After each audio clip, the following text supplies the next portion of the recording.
The word budget has got itself a bad reputation, but taking care of your finances doesn't mean you're stuck drinking tap water while all your friends down bottle after bottle of champagne. Although, who are your friends? Sure, budgeting doesn't have the same sex appeal as getting a new credit card or investing in the stock market, but it's one of the most basic financial tools that could really help you get ahead in life.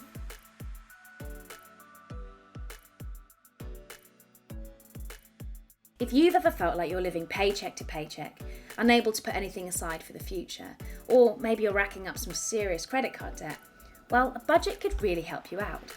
Similarly, even if you're living well within your means, a budget can be a useful tool to help you save up for something special like a new car or a deposit on a house, or just to help you develop some better spending habits. In short, if you're someone that earns money and spends money, you'll need a budget to help you keep it all in order. The first step is to work out how much money you've got coming in every month. This is your income and will set the ceiling for your budget plan. Make sure you calculate this based on your take-home after-tax rate. If you are a pay-as-you-earn or PAYE employee, it's likely this amount will already have been deducted when you get paid. If you're a sole trader, limited company, or get paid via dividends, you'll need to budget extra money each month to account for these tax-free payments.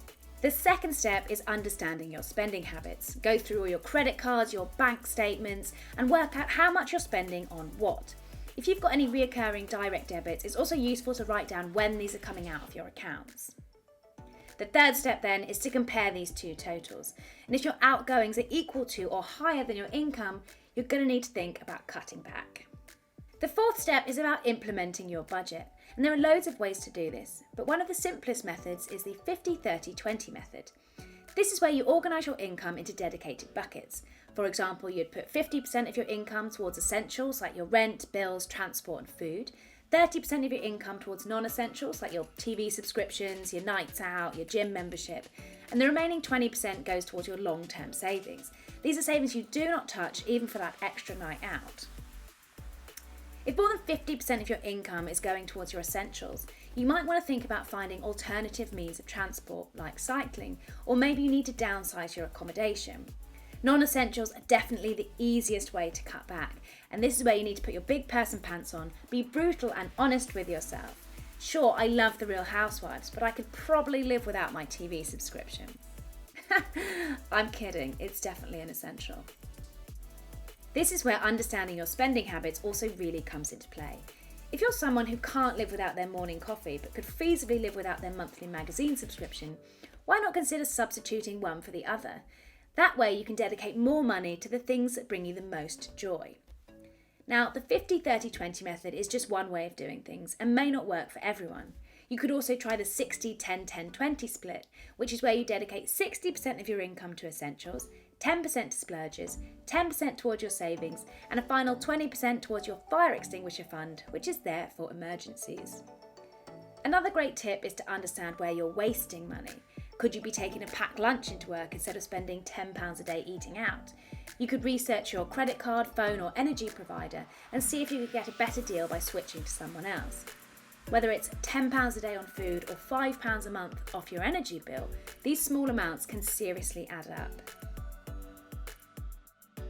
Most mobile banking apps now come with budgeting features that allow you to put money aside and also keep track of where you're spending your money. You could also sign up to a specific budgeting app like Yolt or Emma, which use up-to-date data analysis, spending reports and budgeting tips to help you improve your finances.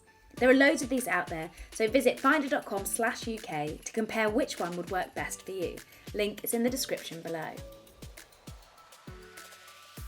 We've all been there, those months where you know you've overspent so you avoid looking at your statements like the plague.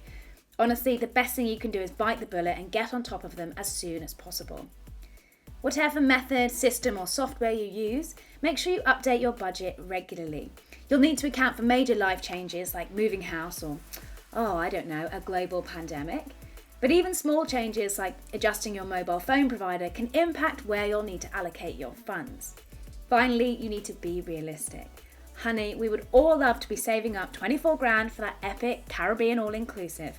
But I don't know about you, I don't have a spare 2 grand to pop in my savings account each month. If you're struggling to stick to your budget within the first month, it might mean that it's unrealistic and you'll need to revise your benchmarks. In theory, no matter how much you earn or spend or whatever your goals are, everyone should be working from a budget.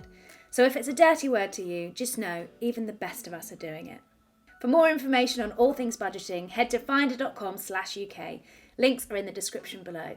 And if you enjoyed this video, you can subscribe to the channel or stay tuned for our next video. Thanks for watching.